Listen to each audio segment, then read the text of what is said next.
Hi అండి. నమస్తే. ఎలా ఉన్నారు? మీరంతా కార్తీక పౌర్ణమి బాగా జరుపుకున్నారా? కార్తీక పౌర్ణమి శుభాకాంక్షలండి ప్రేక్షకులకందరికీ కూడా. నేనైతే ఈ విధంగా అయితే రెడీ అయ్యాననమాట. ఇది ఎందుకు చూపిస్తున్నానంటే ఈ మధ్యలో ఈ బ్లౌజ్ పెట్టాను కదా షార్టు. అది ఎలా ఉంటుంది వేసుకుంటేనే చాలా మందికి అనిపించుండొచ్చు. కానీ నేను వేసుకున్నానని చెప్తున్నా.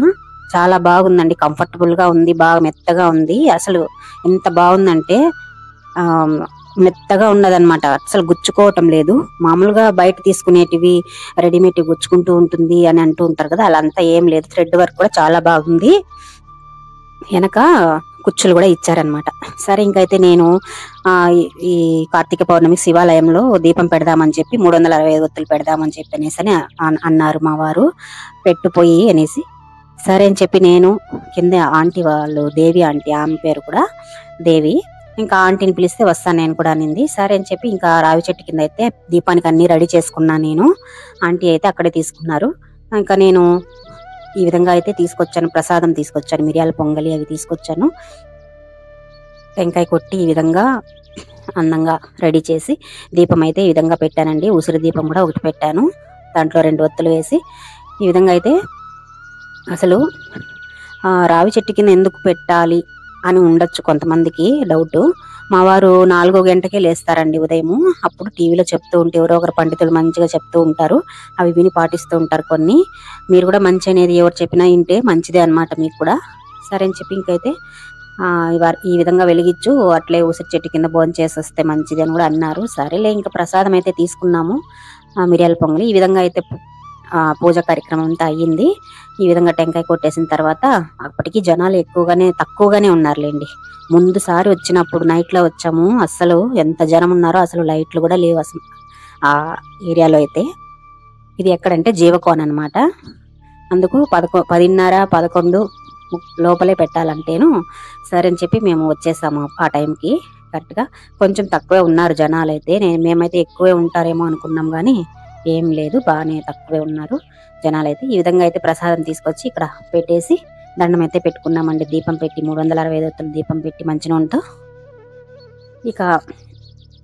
నేను వీలు పడదేమో ఇంకా రావడానికి, సాయంత్రం అయితే జనం ఉంటారే ఎట్లా అనుకుంటా ఉన్నాను.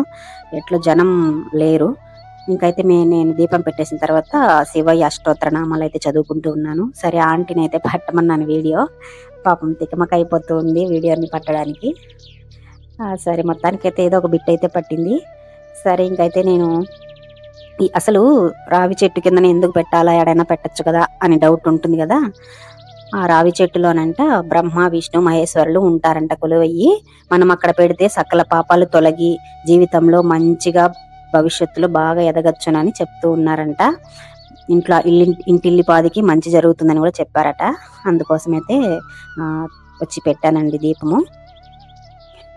ఇకైతే గుడి దర్శనానికి చూడండి ఖాళీగానే ఉంది ఎలాగో. ఇంకా అమ్మవారిని అయితే ఈ విధంగా అలంకరించి ఉన్నారు, పార్వతీ అమ్మవారిని. నేను ఫస్ట్ దర్శనం చేసుకొని వచ్చేసాను. ఇటుపక్క దారుంది అనుకున్నా, లేదు మళ్ళా వెళ్ళి ఇంకా అటుకల్లా వెళ్ళి ఇంకా కొంచెం వీడియో అయితే పట్టానమాట. మీకు కూడా చూపిద్దాము, మీ అమ్మవారి ఆశీస్సులు మీ అందరిపై కూడా ఉండాలనేసని ఈ విధంగా అనేసని అయితే తీసుకొని మళ్ళీ వెళ్ళి పట్టానమాట వీడియో. అదే మళ్ళీ చూపించింది, ఒక రవ చూపిస్తున్నాను. ఇక్కడైతే ఇంకా శివాలయం లింగం అయితే ఉందండి. ఇక్కడ చూడండి, ఇక్కడ మామూలుగా మొన్నంతా వర్షం పడిన దానికి నీళ్లు బాగా వచ్చిందంట. ఈ రోజు అయితే సన్నగా కారుతుంది వేర్ల మధ్యలో, రావి చెట్టు వేర్ల మధ్యలో. అందరూ కూడా తడుస్తున్నారనమాట, సరిగా తడకుండానే ఉంది. సరే అసలు తడిసిన బట్టలుతో దీపం పెట్టకూడదు అని అంటారు పెద్దలు, కానీ వీళ్ళకి చెప్తే వినరు కదా. వినే వాళ్ళైతే ఉంటారు కొంతమంది వినరు.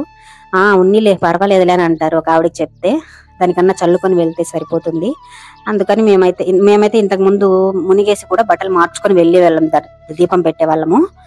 ఇంకా ఇక్కడ వీళ్ళు అట్టట్టే ఒక్కొక్క రవ్వ అట్టట్ట తడిచి తడవనట్టుగా తడుచుకుంటూ వస్తున్నారు. నేనైతే కొన్ని నీళ్లు చల్లుకున్నాను. ఆంటీ అయితే పట్టుకొచ్చింది చెంబుతో, రాగి చెంబు ఎత్తుకుపోయినాను. ఇంకొక చెంబు అయితే పోసే శివయ్య నీవే అందరినీ కాపాడాలి, అందరూ బాగుండాలి, అందరిలో నేను ఉండాలని కోరుకుంటున్నా అని స్వామివారికి అయితే చెప్పుకున్నాను. ఇక ఈ విధంగా అయితే శివాలయం బాగుంటుందండి ఇక్కడ జీవకోనలో కూడా. చూడండి మామూలు టైంలో ఖాళీగానే ఉంటుంది. ఇక్కడ ఇట్లా ఫెస్టివల్ టైంలో అయితేనే కొంచెం అట్లా రష్ ఉంటుంది, కానీ ఈ రోజు పర్వాలేదు, జనం ఏం లేరు. అదే చెప్పాను కదా, ఇది వరకు మళ్ళీ వెళ్ళి ఒకసారి వీడియో చూపిద్దాం మీకు అంత క్లారిటీగానే వెళ్ళాను. అదో ఇక్కడ అమ్మవారిని అయితే ఈ విధంగా అలంకరించి పెట్టున్నారనమాట. పార్వతీ అమ్మవారిని. ఇకైతే ఇంకా అక్కడి నుంచి అయితే బయటకు వచ్చి రిటర్న్ అయితే అయ్యాము. రిటర్న్ అయ్యేటప్పుడు కింద అయితే విసురు చెట్టు ఉందండి, అక్కడ కూడా దీపాలు పెడుతున్నారనమాట. ఇక్కడే చూడండి, ఇదివరకే పెట్టి వెళ్ళిపోయి ఉన్నట్టున్నారు, ఫుల్గా పెట్టున్నారు చూడండి దీపాలు ఉసిరి చెట్టు కింద. అక్కడైతే భోజనం చేస్తున్నారనమాట తెచ్చుకొని. ఇంకా పిల్లలతో అందరితో వస్తే ఒక సరదాగా బాగుండేది. సరే నేనైతే ఆ పొంగల్ తీసుకొచ్చాను కదా, మిరియాల పొంగల్ అయితే తీసుకుపోయాను, దాన్నే పెట్టుకొని కప్పు చుట్టేసి మేమైతే ఉసిరి చెట్టుని ఒక కప్పు అయితే పెట్టుకొని తిన్నాము. ఉసిరి చెట్టు కింద భోజనం చేస్తే అష్టైశ్వర్యాలు శాంతి సౌభాగ్యం కలుగుతుందని అంటారు కదా, అదే విధంగానే మేమైతే ఆ విధంగా కూర్చొని తిన్నాం అనమాట. ఇంకా అక్కడ ఉన్న వాళ్ళు కూడా కొద్దిగా పెట్టాము. ఇంకా దానికి కాంబినేషన్ అయితే నేనైతే ఊరగాయ ఎత్తుకొని పోయాను అనమాట, మామిడి ముక్క. ఊరగాయ బాటలు అయితే తీసుకెళ్ళాను. ఇంకా ఉట్టిదే తినలేం కదా అని అప్పటికే 11 అయిపోయింది, టైం 11:30. ఇంకా అందరూ అయితే అలా భోజనం చేస్తున్నారు చూడండి, ఆంటీ వాళ్ళు పెడుతున్నారు.